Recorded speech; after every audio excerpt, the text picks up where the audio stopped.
दबाएं ताकि कोई खबर रह न जाए।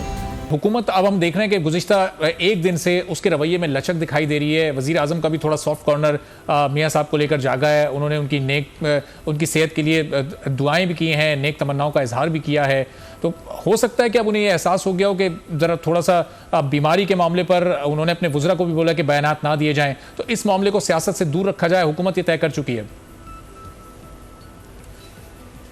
देखिए, बात यह है कि ये मैंने चार्जशीट नहीं दी है, कि मैंने हकाइक बयान किए हैं। मैंने हकाइक बयान किए हैं और वज़ीर आज़म साहब के एक दिन के अंदर ज़मीर जागा है।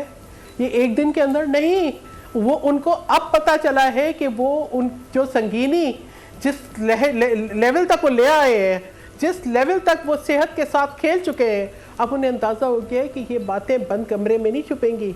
अब उन्हें पता है अवाम हिसाब लेंगे, अब उन्हें पता है कि वर्कर चार्ज हैं, अब उन्हें पता है कि उनकी चल चलाओ का वक्त आ गया है। ये इसलिए अब उनके हाथ पैर कांप रहे हैं। अब ये देखें, अब वो चाह रहे हैं कि डैमेज कंट्रोल करें, बट मैं समझती हूँ कि justice delayed is justice denied. It has been too late. आपने बहुत देर कर दी, आपने वक्त ज़ाया कर दिया। आपके वुज़रा तमस्खुर उड़ाते रहे, आपके अपने बयानात में तो वुज़रा को बोलो नहीं। मैं तो ये, यानी आप क्या थे? आप जो है जो एहतसाब के इदारे हैं, आप उनके सरबरा थे। आपके हाथ में क्या था? आप पूरी कुल ताकत थे। आपने कहा जी मैं एसी निकाल लूंगा।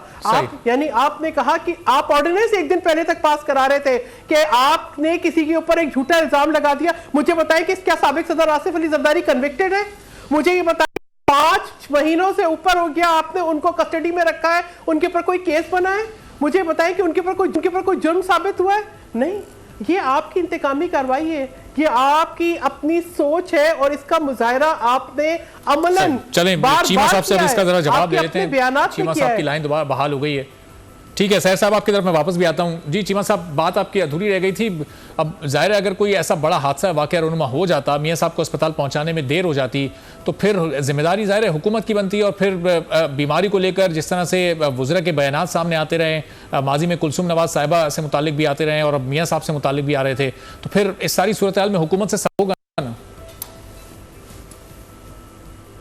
देखें, अमीर अब्बास कभी भी कुलसुम नवाज साहबा के बारे में कहीं सीरियस लेवल पे या आपका इलेक्ट्रॉनिक मीडिया पे या अखबार में किसी वज़ीर का, किसी हुकूमती अहदेदार का, किसी तर्जमान का बयान नहीं आया। सोशल मीडिया नॉर्मल चलता होता है और सोशल मीडिया आप कह लें उसकी क्रेडिबिलिटी का आपको भी पता है, मुझे भी पता है, और कहाँ किस लेवल के लोग होते हैं। वो अच्छे भी होते हैं लेकिन दूसरे भी लोग गैर जिम्मेदार भी होते हैं। सो मैंने कहीं नहीं देखा कुलसुम नवाज साहबा के हवाले से किसी को तमस्खुर उड़ाते हुए या किसी शक का इज़हार, ये बात गलत है।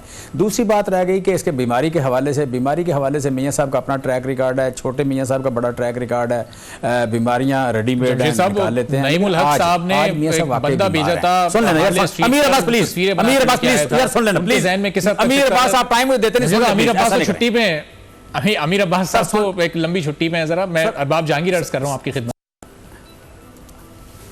अच्छा अरबाज बात कर, प्लीज़ बात कर लेना थोड़ा सा। देखें इतनी सीरियस बात है तो उसमें अगर आप दरम्यान में करते रहेंगे तो बात, पहली बात तो यह है कि मियाँ साहब वाकई बीमार हैं डेफिनेटली।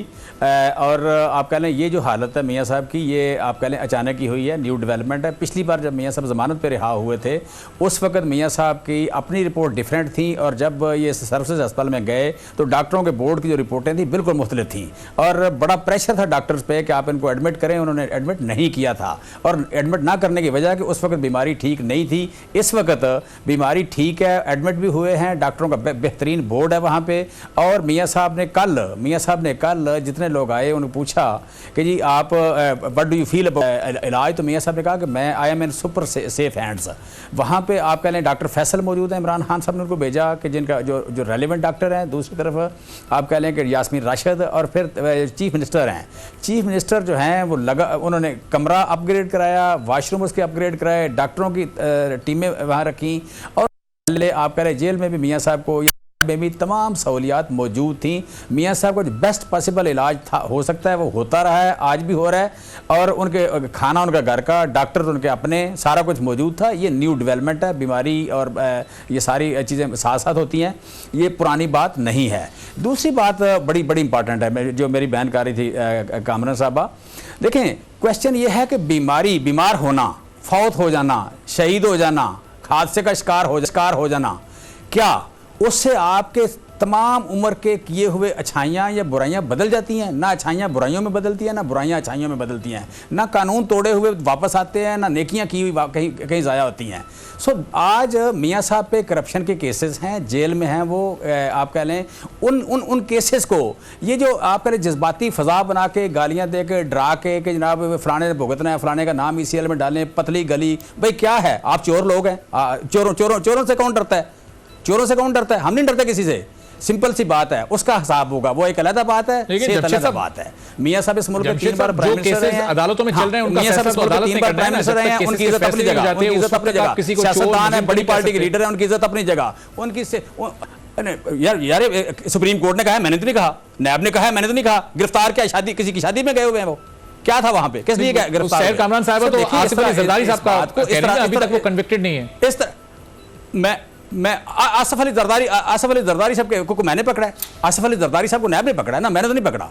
और वो रेफरेंस उन पे बनाया किसने है? नवाज शरीफ ने बनाया ना, जिनका इतना दर्द हो। इमरान खान ने तो नहीं बनाया। इमरान खान को गालियां क्यों दे रही हैं? इमरान खान पे तो तानो-तशी क्यों कर रही हैं? उस पर केसेज अगर बनाए, निसार अली खान ने बनाए हैं, सैफुर रहमान ने बनाए हैं, आप कह लें कि बाद में जो मेजर कमर था उन्होंने बनाए हैं, मियाँ साहब की सरकर्दगी में बने हैं, छोटे मियाँ साहब की सरकर्दगी में बने हैं, उनकी सरबराही में बने हैं। सो केसेस हमने तो नहीं बनाए। उन्हीं केसेस में फिर नैब का जो चीफ अपना चेयरमैन है, नैब के चेयरमैन को आसिफ अली जरदारी साहब ने लगाया। केसेस भी आपने नहीं बनाए, गिरफ्तारियां भी आपने नहीं की हैं। इमरान खान साहब फिर बाहर जाके कहते हैं, शाहिद खान कहता था मुझे गिरफ्तार करो, मैंने कर लिया, मैं किसी को नहीं छोड़ूंगा। तो फिर इन चीजों को वजीर आजम खुद ओन क्यों कर रहे होते हैं? अगर नैब आजादी से काम कर रहा है, आजादाना तरीके से काम कर रहा है, तो फिर वजीर आजम इन चीजों का मैं समझता हूं कि देखें, मैं समझता हूं हमने अरबाज सिर्फ एक काम किया है, हमने अदारों के काम रुकावट नहीं डाली।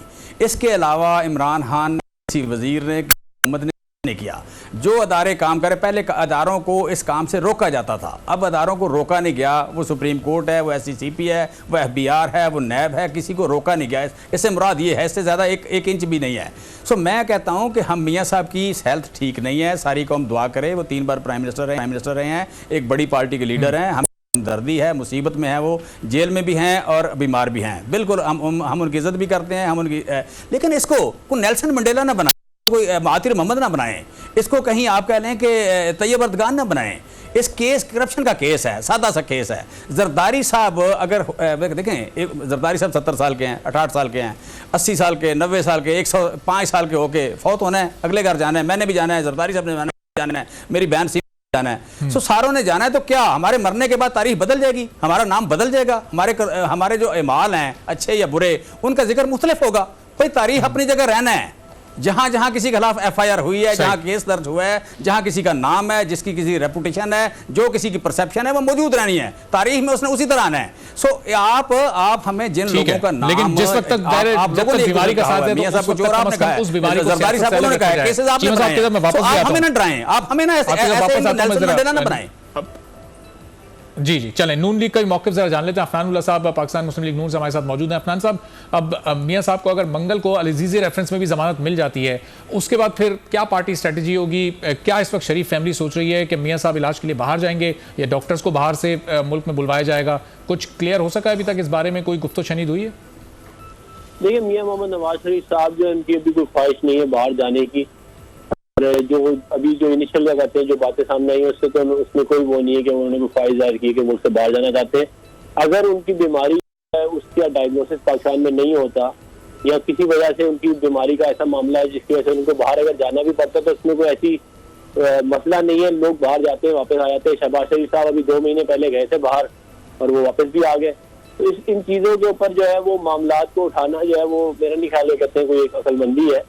और मियाँ मोहम्मद नवाज साहब की पूरी फैमिली इधर है, पोते पोतियाँ इधर हैं, उनके घर इधर है, उनके कारखाने इधर हैं, तो वो क्यों जाएंगे? वो अगर जाएंगे भी तो वो अपना इलाज करा के वापस आ जाएंगे।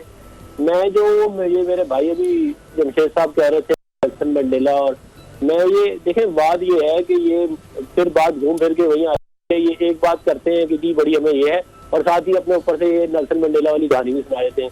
तो भाई आपकी पार्टी में कितने नेल्सन मंडेला, कितने क्या कहते हैं वो अपना मार्टिन लूथर किंग, और कितने जो अल्लामा इकबाल बैठे हुए हैं, वो हमें ही पता है। और किसने किस तरह आपको बनाया है, आपकी पार्टी की क्या हकीकत है और आपकी हुकूमत की क्या औकात है। ये पूरे पाकिस्तान को पता है। आप लोग एक मार्केटिंग कंपनी है और आपका काम है लोगों को गालियां देना, लोगों के ऊपर उनकी कैरेक्टर असैसिनेशन करना, उनकी बीमारियों का मजाक उड़ाना, और उसके बाद आके मासूम बन के टीवी में बैठ जाना और कहना हमने तो कुछ किया ही नहीं है, ये तो सब कुछ खुद ही हो गया है। तो भाई अगर आपने कुछ नहीं किया और आपके हाथ में कुछ है ही नहीं, आप ना कुछ कर सकते हैं, ना आप इस मुल्क के साहिवाल का इंसिडेंट हो गया आप कर सकते हैं, महंगाई होगी आप कुछ नहीं कर सकते, तबाह बर्बाद हो गई इकॉनमी आप कुछ नहीं कर सकते, तो फिर आप यहाँ पे आगे क्या कर रहे हैं भाई? आप दें उनको हुकूमत जिन्होंने एक्चुअल आपके पीछे काम कर रहे हैं, उनसे कहीं चलाते रहे। आप लोग आगे से मार्केटिंग करने के लिए आगे कुछ पता ही किसी को नहीं है और आके मार्केटिंग करने अफनान साहब वो ये सानिया साहिवाल का जो आपने जिक्र किया, अगर शहबाज शरीफ साहब ने पुलिस के इदारे को मजबूत किया होता, उसमें वो इस्लाहात ले होते, तो शायद फिर कल ये फैसला ना होता, फैसला इससे कुछ मुख्तलिफ होता। आपके पास शहबाज शरीफ साहब 10 साल वहाँ पर इस वजीर आला के ओहदे पर फाइज रहे, लेकिन उन्हें कहीं कोई पुलिस ने इस्लाहात नहीं की, वरना ये कल का इस तरह से फैसला नहीं आता। देखिए बड़ा अच्छा सवाल है आपका। जब 2013 में मुस्लिम लीग नून की हुकूमत आई तो उस वक्त मुल्क के हालात ये थे कि रोजाना एक बम धमाका होता था। टेररिज्म जो था वो अपनी पीक के ऊपर था, और खाली पंजाब में नहीं पूरे पाकिस्तान में पीक पे था, और कराची के अंदर रोज 150-200 लाशें उठाई जाती थी। तो वो जो खराब हालात थे उनको आज का जो हम दिन देख रहे हैं, इसमें तो जमीन आसमान का फर्क है। लोगों की जो है वो इतनी ज्यादा मेमोरी पुरानी नहीं होती। आप मुझे बताएं किसने बम धमाके खत्म कराए, किसने इन लोगों से बात करके मामला, किसने सिक्योरिटी के हालात इस मुल्क में बेहतर करे? पंजाब पुलिस के मसाइल जो है वो जरूर है, मैं ये नहीं कहूँगा कि पंजाब पुलिस जो है वो बड़ी जबरदस्त पुलिस है, पंजाब पुलिस के मसाइल है और उसको कोई डिनाई नहीं कर सकता, लेकिन हमारे माशरे के कुछ मसाइल जो है उनकी रिफ्लेक्शन पंजाब पुलिस में भी होती है और उसको बेहतर करना चाहिए, और हमने बेहतर करने की कोशिश की थी अपने दौर में, मगर मजीद बेहतरी की गुंजाइश है, इसमें कोई शक नहीं है। और ये जो अभी बैठे हुए हैं नेल्सन मंडेला या बाकी ये जो है उस्मान बाजार साहब, ये करेंगे क्या कहते हैं? आप देखें, ये लाहौर का कचरा ऐसा जबरदस्त उठाएंगे, ये पूरा पंजाब जो है जबरदस्त हो जाएगा। तो लोगों की दवाइयाँ जो बेचारे गरीबों को मिलती थी वो मिलनी बंद हो गई हैं। जो स्कूल टीचर है वो रोड पे, ताजर रोड पे, 1 साल के अंदर इन्होंने इस मुल्क की इकॉनमी का जनाजा निकाल दिया, और यहाँ के बातें ऐसे करते हैं जैसे इनको तो कुछ पता ही नहीं है, पता नहीं कौन क्या कर रहा है। तो मैं अल्लाह ताला के कहते करने वाला। अब मंगल के दिन अगर मियां साहब को दूसरी अदालत से भी जमानत मिल जाती है, वो उस केस में भी वक्ती तौर पर वो बाहर आ जाते हैं, तो फिर आज़ादी मार्च में शिरकत नून लीग की क़यादत की टॉप लीडरशिप से एक आम कारकुन तक की उसी तरह से उसी जज्बे के साथ होगी जिस तरह पहले ऐलान किया गया था आपकी जानिब से? देखिए हमारा जो स्टांस है आज़ादी मार्च का वो ना तब्दील अभी तक हुआ है, ना इसमें कोई तब्दीली कोई नजर आ रही है। मियां मोहम्मद नवाज शरीफ साहब ने वाज़ेह तौर के ऊपर इंस्ट्रक्शन दे दी है कि इसके अंदर भरपूर तरीके से शिरकत की जाए। अगर तो कोई इसके अंदर तब्दीली आएगी तो वो मैं जरूर आपको बताऊंगा, लेकिन as of today, as of now कोई तब्दीली नहीं है, और हमारी जो क़यादत है उसकी ये भरपूर इंस्ट्रक्शन है कि जी इसमें भरपूर तरीके से जो है आज़ादी मार्च के अंदर। सही। तो सैर कामरान साहब, जो आज़ादी मार्च वाला मामला है इसमें जमीयत उलमा इस्लाम फ़े की ज़ैली तंजीम अंसारुल इस्लाम पर गुज़िश्ता रोज़ हुकूमत की तरफ से पाबंदी लगा दी गई है। आज़ादी मार्च की तो इजाज़त दे दी गई हुकूमत की जानिब से, लेकिन ये एक्शंस भी साथ ही साथ नज़र आ रहे हैं, कंटेनर्स भी हम मुख्तलिफ सड़कों पर देख रहे हैं। क्या आपको लग रहा है किसी क्लैश की तरफ सिचुएशन जाती दिखाई दे रही है? क्योंकि एक ज़ैली तंजीम पर जब पाबंदी लगी है तो जो उनकी मेजर तंजीम है वो और ज़्यादा उसका रिएक्शन शो करेगी। सबसे पहले तो मैं सीमा साहब की बात का जवाब देना चाहूँगी। पहली बात है कि मेरी पूरी गुफ्तगू का आप एनालाइज कर लें, ना हमने कभी गाली गलौज किया है, ना हम गाली गलौज करते हैं। ये जो पॉलिटिक्स को पॉल्यूट किया है, ये जो खलीज लैंग्वेज का इस्तेमाल है, ये पीटीआई की रिवायत डाली है, और मुझे उससे अफसोस का बहुत ज्यादा अफसोस है, क्योंकि आपकी ये जो आपने रवाज डाला है इससे आइंदा आने वाली नस्लों के जहनों में करती है। आज आप सोशल मीडिया की बात की, मैंने सोशल मीडिया में आप देखें कि जिस तरीके से अपने टोन का इस्तेमाल कर रहे हैं और जो लैंग्वेज इस्तेमाल करते हैं वो इनकी सोच, इनकी यूनिक तस्वीर की अहसास है। हमने कभी अपने लफ्जों में, अपने लहजे के अंदर और या अपने बात के चुनाव में कोई ऐसा लफ्ज इस्तेमाल नहीं किया जिसको गाली से ताबीर किया जा सके। जो हमारे कंसर्न है वो जेन्युइन है। अगर हम बात कर रहे हैं तो हकाइक के ऊपर है, उनमें से कोई भी बात अगर आप इनके बयानात देखें, आप हकाइक से देखें, कोई भी बात जो है वो सप्लाई नहीं जा सकती। और ये कोई नहीं होते कि किसी को चोर कहने वाले तो मैं समझती के तौर पर लेके उसका फैसला सामने आएगा तो हमारे सामने चोर आ जाएंगे, जब ये ऐसे के मंसूबे के ताकि कोई खबर रह न जाए।